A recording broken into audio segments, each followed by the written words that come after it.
예, 오늘은 이 본문의 말씀을 가지고 복 있는 사람이라는 제목으로 말씀을 드리겠습니다. 사람은 누구나 복을 받아서 행복하기를 원합니다. 그래서 복자를 아주 숟가락에도 써놓고 밥그릇에도 써놓고 뭐 이불에도 써놓고 베개에도 써놓고 뭐 대문이나 지붕에도 써놓고 어디든지 이렇게 복자를 써놔요.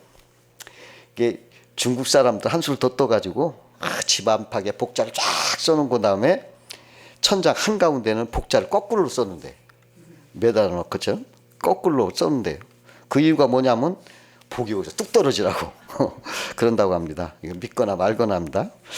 여하튼 사람은 누구나 복받아 행복하기를 간절히 원하는 것입니다.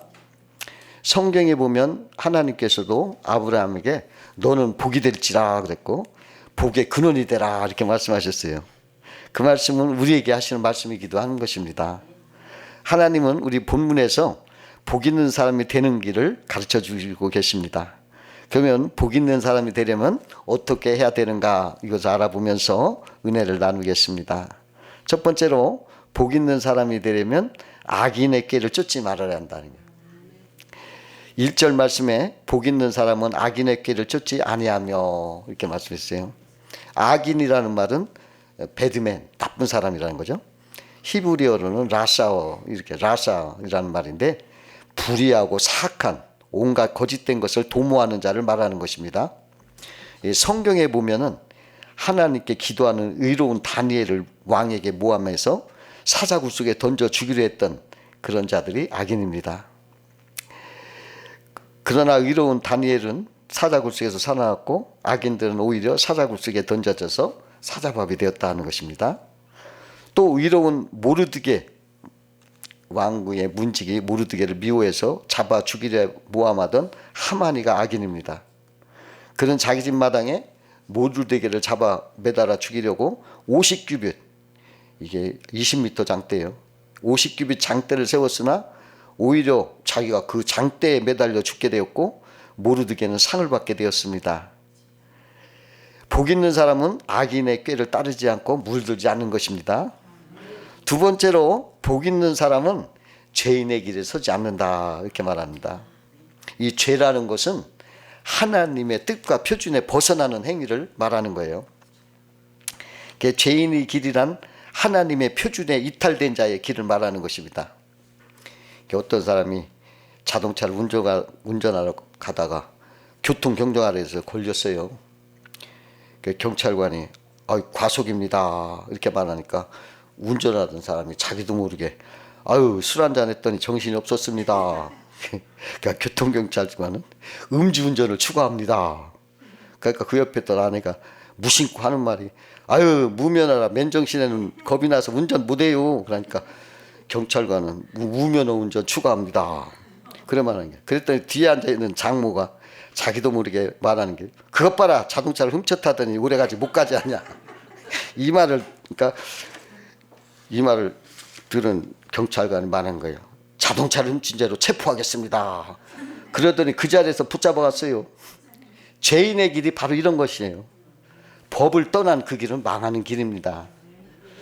잠언서 13장 21절에 보니까 재앙은 죄인을 따르고 선한 봉은 의인에게 이르느니라 이렇게 말씀하셨어요. 복 있는 사람은 말씀으로 살게 되기 때문에 죄인의 길에 다니지 않는 것입니다.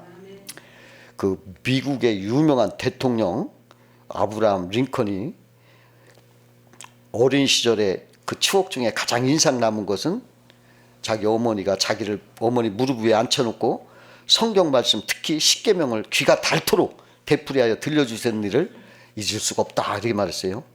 그는 공직에 있을 때 뇌물의 유혹을 많이 받곤 했는데 그때마다 거절하면서 이렇게 말했습니다. 도적질하지 말라 주 너의 하나님 말씀이니라. 그는 단호하게 십계명 말씀으로 죄를 이기고 승리하였다고 합니다. 요한복음 8장 12절에 예수께서 일로 가라사대 나는 세상의 빛이니 나를 따르는 자는 어둠에 다니지 아니하고 생명의 빛을 얻으리라 이렇게 말씀했어요. 세 번째로 복 있는 사람은 오만한 자의 자리에 앉지 아니한다 그랬어요. 마귀는 자꾸 사람을 교만하게 만들어가지고 타락시키고 망하게 해요. 그러나 하나님은 사람을 겸손하게 만들어가지고 높여주시는 거예요. 그렇기 때문에 우리가 우리 스스로를 마귀에게 지키기 위해서는 꼭 겸손해야 됩니다.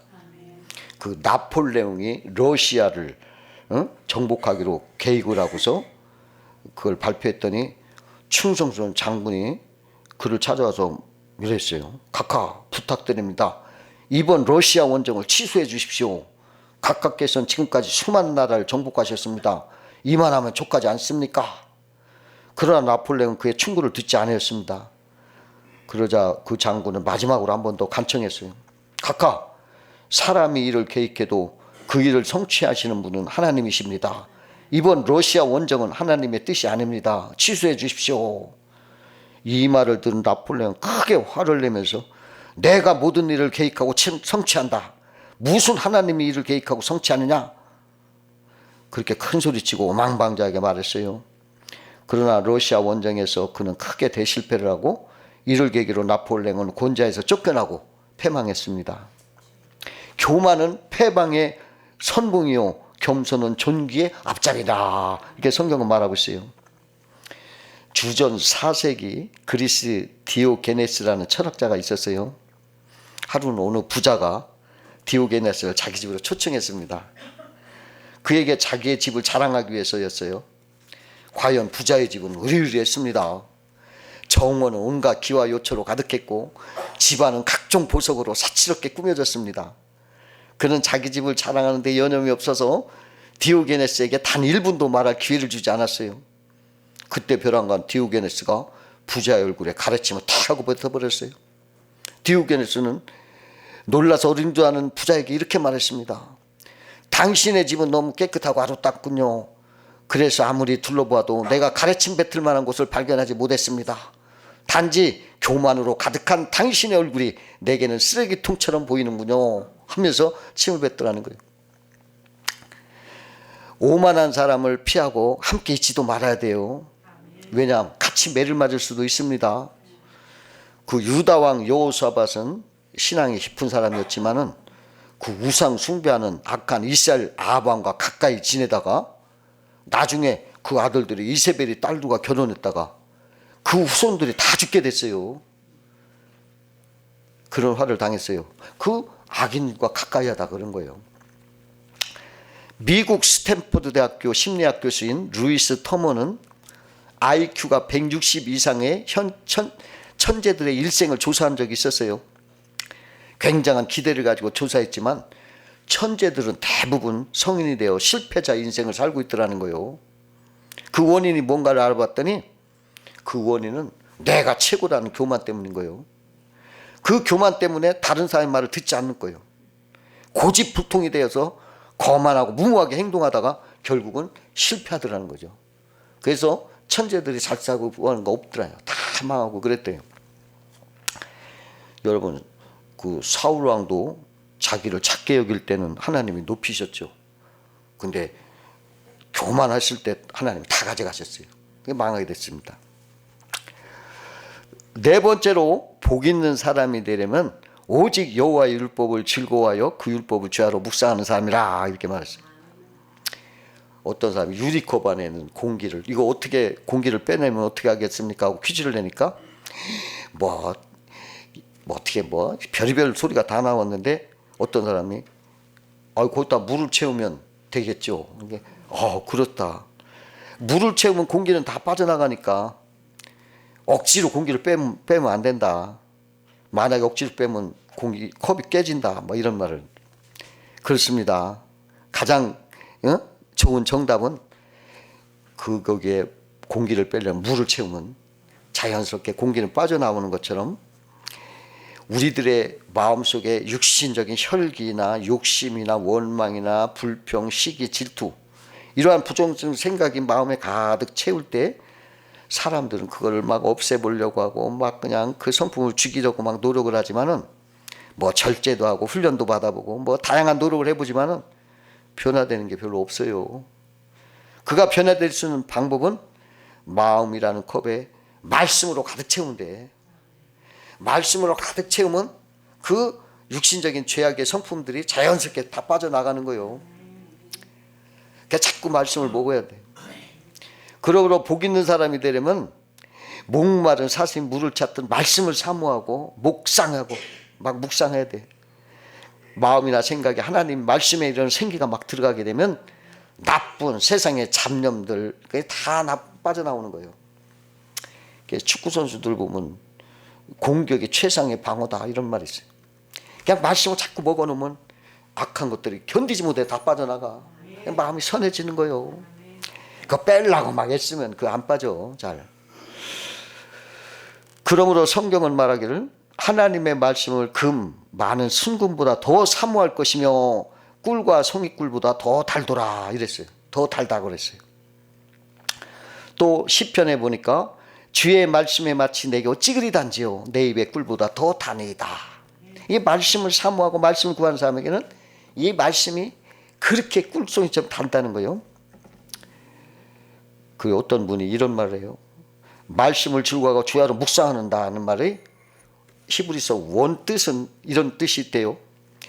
사자가 먹잇감을 획득하고 좋아서 막 어쩔 줄 몰라 하고 으르렁거리며 흥분소리를 발하면서 먹잇감을 이리저리로 돌려 빨아먹고 감춰먹고 먹이를 푹 빠져있는 상태, 이게 묵상하는 거라는 거예요. 말씀을 그렇게 그냥 그렇게 좋아서 이런 사람이 복 있는 사람이라는 거예요.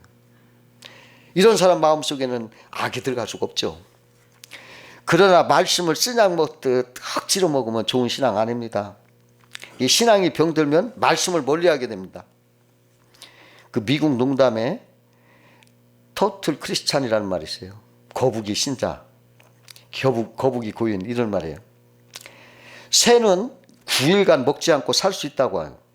사람은 12일간 살 수 있고 개는 20일간을 견딜 수 있다고 합니다. 그런데 거북이는 500일을 먹어도 500일을 굶어도 산대요. 근데 더 큰 게 있어. 뱀은 800일을 안 먹어도 산대야. 그래서 여러분 참다운 양식인 하나님 말씀 없이 사는 사람을 거북이 크리스찬, 터틀 크리스찬 이렇게 말하는 거예요. 그 미국에서 그런 농담이 있다는 거예요. 뭐 주일도 그냥 밥 먹듯이 빠지고 그냥 하나님 말씀은 뭐 그냥 한 달에 한 번 읽어라만 안 보고 이런 사람들, 그게 터틀 크리스찬. 우리들은 매일매일 말씀을 먹어야 돼요. 그 말씀이 막 우리 속에 들어가 있어야 죄를 안 져. 어느 분이 하루에 15장씩 내가 성경을 읽겠습니다 작정을 했어요. 처음에는 며칠 그렇게 하더니 잘 읽었어요. 근데 매일 15장씩 읽으려니까 아유 이게 지루하고 실증도 나고 또 잊어버리고 안 읽는 경우가 많어. 그래 다시 결심했어요. 하나님 죄송합니다. 뭣도 모르고 15장씩 읽기로 작정했습니다. 5장씩은 꼭 읽겠습니다. 그러고서 5장씩 막 읽었어요. 그런데 그것도 보통 일이 아니요. 3장으로 줄였어. 그러고서 3장도 그냥 나중에는 잊어먹어. 그래서 그는 이렇게 결심했어. 하나님, 제가 아침에 일어나자마자 성경을 아무 곳이나 펴가지고 손가락으로 같이 읽겠습니다. 그리고 그 말씀이 오늘 하나님께서 붙들고 살라고 주시는 말씀으로 믿고 내가 그걸 붙잡고 살겠습니다. 그리고서 아침에 일어나서 그냥 성경을 탁 펼치고 탁 짚어. 그렇게 해서 하다 보니까 재미도 나왔어. 근데 어느 날 하필이면 탁 집었더니 그가 물러가서 스스로 목매어 죽은지라. 가론 유다 얘기요. 그런 중얼거렸어요. 좋으신 하나님이 나에게 오늘 자살하라고 하게 되냐. 하나님 다시 말씀을 주십시오. 그리고 다시 성경을 펴주고 또 탁 짚었어. 그랬더니 너에게 무슨 말씀을 하시든지 그대로 하라. 이게 아마 포도주를 만든 그거예요. 깜짝 놀란 그는 하나님께 다시 한번 마지막으로 펼치겠습니다 하고 또 탁 집었어. 그랬더니 너도 이와 같이 하라 이라는 거예요. 3번이나 그렇게 하니까 그는 충격을 받고 회개했어요. 하나님 잘못했습니다. 하루에 5장씩 내가 읽겠습니다 하더니 그 다음부터는 착실히 5장씩 읽더라는 거예요. 믿거나 말거나지. 어쨌든 해보니까 쉬운 거 아니에요. 15장씩 잡으면 안 돼. 나도 한 3일, 4일 해보니까 안 되더라고. 그래서 치워놓은 지가 오래됐어. 3장이라도 읽었어야 하는데 안 돼. 그러니까 여러분들 너무 욕심내지 말고 말씀을 그냥 이렇게 하시기 바라요. 다섯 번째로 복 있는 사람은 주의 은혜가 입혀져서 시냇가 나무처럼 푸름을 장식하고 건강한 자상으로 살아가는 것입니다. 복 있는 사람은 1장 3절에 그는 시냇가에 심은 나무가 철을 따라 열매를 맺으며 그 잎사귀가 마르지 아니한 같으니 그가 하는 일이 모든 일이 다 형통하리로다 그랬어요. 어떤 관상적이가 소크라테스 얼굴을 한참 뜯어보더니 이 사람은 교만하고 남을 헛듣기를 좋아하고 음탕한 사람입니다 이렇게 말하니까 이 말을 들은 아덴 사람들이 막 그렇게 박식을 하고 교양 있고 수양이 풍부해서 많은 제자들과 백성들부터 존경을 받는 이런 철학자를 잘못 본 것이라고 여겨서 깔깔대고 웃었어요. 그러나 소크라테스는 청중을 정돈시킨 후에 저 사람이 나를 바로 보았어. 나는 그런 성품의 소유자요. 그 악한 성품을 철학으로 억제하고 정복하는 것뿐이요 하고 고백했대요. 우리도 마찬가지요. 하나님의 은혜가 덮여지지 않으면 복이 흉한 사람일 뿐인 것입니다. 미국에 나야가라 폭포가 있어요. 세계적인 관광지는 누구나 보고 싶어하는 웅장하고 멋진 폭포입니다. 그런데요, 1837년 그 나야가라 폭포 상류에 있는 큰 호수가 큰 빙하가 그 물길을 막았어요. 강을 막아가지고 물길이 중단된 적이 있었어요. 그때 물이 없어 속이 드러난 나야가라 폭포는 깎아지는 험한 절벽과 바위 틈에 쌓여진 쓰레기로 보기가 매우 흉했다고 합니다. 그러나 빙하가 녹아 없어지고 다시 거대한 강물이 흐를 때 깎아지는 흉한 절벽은 엄청난 폭포를 이루고 그 웅장한 모습에 모두가 감탄이 절로 나왔다고 하는 거예요. 우리도 나아가라 폭포같이 하나님의 은혜의 강물이 덮어지지 않는다면 깎아지는 절벽 같고 모질고 보기 흉한 쓰레기로 쌓인 추하고 보잘것없는 사람이에요. 그러나 그것이 하나님의 은혜의 강물이 막 흘러 넘치니까 그렇게 세계적으로 아름답고 멋진 은혜의 사람이 되는 것입니다. 그래서 세계적인 부흥사 빌리 그레암 목사는 성령의 은혜가 없으면 나는 한낱 진흙덩어리에 불과합니다 이런 말을 했어요. 하나님의 은혜가 임하면 추한 사람이 은혜에 덮여 존귀하게 변화되는 것입니다. 그 라만차이 사나이라는 뮤지컬이 있는데 그 라만차이 사나이는 긍정적이고 적극적인 사나이였어요. 그는 창녀를 보고서 오 나의 아름다운 기분이여 하고 칭찬했어요. 그러니까 창녀가 놀라서 아유 날 기분이라고 말하지 마세요. 난 더러운 알돈자 창녀입니다. 난 담배 꽁초 같은 여자예요. 문 남자들이 내게서 쾌락만 빼라먹고 헌시짝처럼 버리죠. 그러나 라만차의 사내는 끝까지 그녀를 신뢰하고 믿어주면서 돌치네아 정결한 기분임을 강조했습니다. 뮤지컬 종막에 사나이는 시련으로 인하여 병들어 누웠어요. 바로 이때 아주 아름다운 스페인 아가씨가 그의 병상으로 다가옵니다. 당신은 누구십니까? 그 여자는 그 앞에 무릎을 꿇었습니다. 제 이름은 돌치네아예요. 전에 창녀였던 그 여자가 마침내 자기를 사랑하는 라만차의 믿음대로 자기 자아상을 쫙 바꾸고 온 것입니다. 오래전에 그 어느 분이 자기 자아상을 바꿔보려고 자기 방 사면에다 거울을 붙여놨대. 사면에다 앞뒤 옆 다. 그래 놓고서 탁 거울을 보면서 너는 잘난 놈이야 이렇게 칭찬하고 그 다음에 뒤를 탁 돌아서 또 거울을 보면 너는 대단한 놈이야 훌륭한 사람이야. 또 옆구리를 탁 거울을 바라면서 너는 아주 사랑받는 복된 사람이야. 또 반대쪽을 바라보면서 너는 행마여 잘되는 사람이야. 이런 식으로 매일 했대요. 그래서 내가 그걸 들어보니까 좋더라고요. 나쁠 것 없어요. 그러나 근거가 없어요. 자기 생각일 뿐입니다. 그러나 근거가 있다면 그 말은 훨씬 강력합니다. 예수님의 십자가 보혈과 부활로 우리가 대단한 사랑받는 존재인 그 근거가 있었다면 그 사람은 그 말이 굉장히 자기한테 임팩트가 있었을 거예요. 하나님의 아들이 나를 대신해서 값을 치렀다는 거예요. 내가 그만큼 비싸다는 것을 말하는 거예요. 하나님이 지극히 사랑한다는 존재라는 거예요. 그게 근거인 나의 자아상이 돼야 돼요. 그 근거를 통해서 나는 가치 없는 존재가 아니라 천하보다 귀한 존재다. 이런 것을 우리 크리스찬은 가져야 돼. 크리스찬은 십자가와 부활의 강력한 하나님의 사랑의 근거를 가지고 사는 사람이에요. 그것이에요. 그러니까 그 주장이 강력한 거예요. 그러니까 사탄 마귀가 우리에게 막 에이 더러운 놈, 너 같은 놈은 무슨 에이 하고 막 그냥 깎아내리고 그러죠. 근데 그건 마귀요.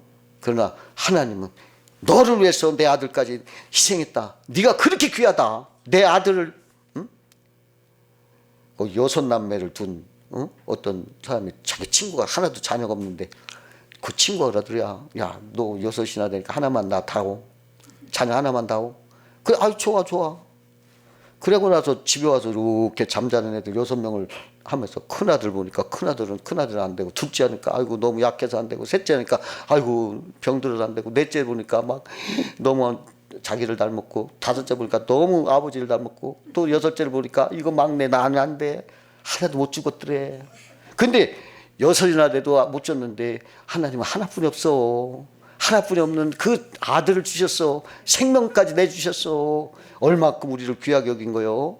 그런 걸 바라볼 때 그 마귀 말이 거짓말한 게 금방 드러나잖아.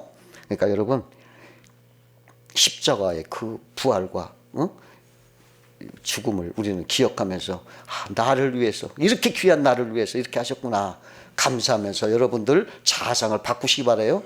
나는 존귀한 복덩어리, 생명덩어리, 사랑덩어리야. 이걸 꼭 얘기하세요. 여섯 번째로 복 있는 사람은 주께서 그 이로운 인생을 인정하시고 함께함으로 형통케 하시는 거예요. 무릇 의인들의 길은 여호와께서 인정하시나 악인들의 길은 망하리로다 그랬어요. 다윗은 하나님 인정하시는 의로운 사람이었으므로 하나님께 함께해서 점점 흥왕해갔고 가는 곳마다 승승장구해서 형통했어요. 그러나 사울은 악하게 살다가 하나님이 그를 떠나 버리심으로 점점 쇠약해지더니 결국 망하게 되었습니다. 창세기 요셉은 하나님의 그 이로운 인생을 인정하셔서 네가 나 함께 하셔가지고 범사에 형통하여 애굽 총리가 되고 온 나라 백성과 자기 동족까지 다 살렸어요.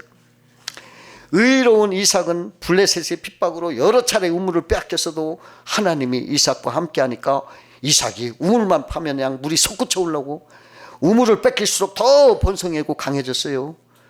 그러니까 블레셋 원수들조차 하나님이 이삭과 함께 하심을 깨닫고 알아 두려워하면서 더 이상 감히 이삭을 해치지 못하고 이삭을 찾아와가지고 하는 소리가 너는 복받은 사람이다. 하나님이 너와 함께 하는 것을 우리가 분명히 보았다 하면서 항복을 하고 화친을 요청했어요. 여러분, 하나님이 함께하고 한편이 되어 있는데 그분을 대적하면 큰일 나죠. 생사화복을 주관하는 분이 가만히 안 두겠죠. 그러니까 무서워한 거예요. 그래가지고 침략도 못하고 화친하다 이렇게 했던 거예요. 복 있는 사람은 하나님이 함께하여 형통해지는 거예요. 미국의 윈시 교수가 19세기에 살았던 두 가문을 비교해 발표했어요. 한 가문은 뉴욕에서 숙지받은 맥스 주크라는 가문이에요. 그 무신론자 주크는 960명의 후손을 두었어요. 그 후손 중에 310명은 거지로 죽었습니다. 150명은 범죄자로 그중 7명이 살인자였습니다. 100명은 술주정뱅이였고 가문에 속한 여성 절반 이상이 매춘부였습니다.